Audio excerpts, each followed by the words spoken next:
Hi friends, welcome back to my channel. இன்னைக்கு நம்ம வீடியோல சோடா போடாம இட்லி தோசை பேட்டர் எப்படி செய்யணும்னு பார்க்க போறோம். வாங்க வீடியோக்குள்ள போலாம்.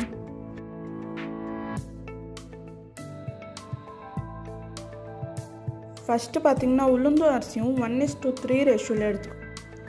அதாவது 1 கிளாஸ் உளுந்துக்கு 3 கிளாஸ் அரிசி எடுக்கணும். நான் இங்க எடுத்துக்கிறது பாத்தீங்கன்னா இட்லி அரிசி எடுத்துர்க்கேன். ஏன்னா இட்லி அரிசில தான் தோசையும் செய்ய முடியும். இட்லி அரிசி நல்லா பார்க்கவே நல்லா குண்டா இருக்கும். அந்த அரிசி எடுத்துக்கோங்க.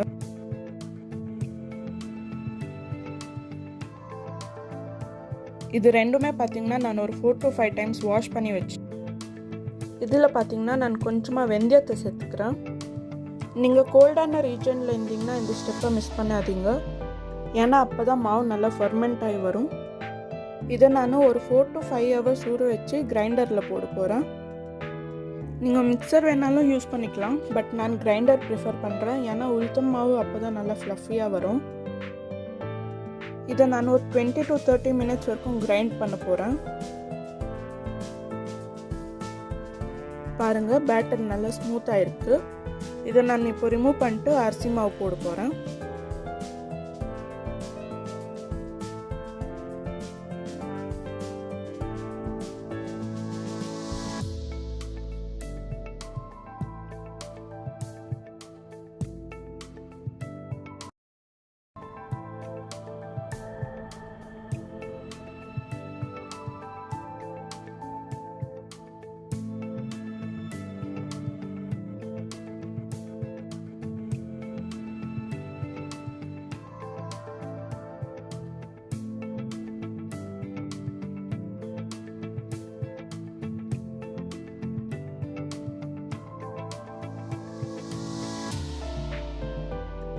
ரெண்டுமே கிரைண்ட் பண்ணியாச்சு.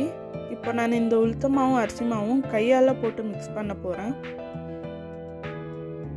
நீங்கள் இந்த மாதிரி மிக்ஸ் பண்ணுற நேரத்துலேயே உப்பு சேர்த்துக்கலாம், இல்லை நான் நீங்கள் காட்டுற மாதிரி கடைசியாக கூட சேர்த்துக்கலாம். நான் மோஸ்ட்லி எல்லாத்துக்குமே கல்லுப்பு தான் ப்ரிஃபர் பண்ணுவேன். நீங்களும் கல்லுப்பு போடுறதா இருந்தால் இந்த மாதிரி கல்லுப்பு போட்டு அதுக்கு மேலே லைட்டாக வாட்டர் போட்டுக்கோங்க. நீங்கள் ஃபர்மெண்ட் பண்ணும்போது வெசல் எப்போவுமே பெருசாக எடுத்துக்கோங்க, ஸோ மாவு ஓவர்ஃப்ளோ ஆகாது. இப்போ இந்த மாவை நான் ஓவர் நைட் விட்டு நெக்ஸ்ட் டே மார்னிங் செக் பண்ணி பார்க்குறேன்.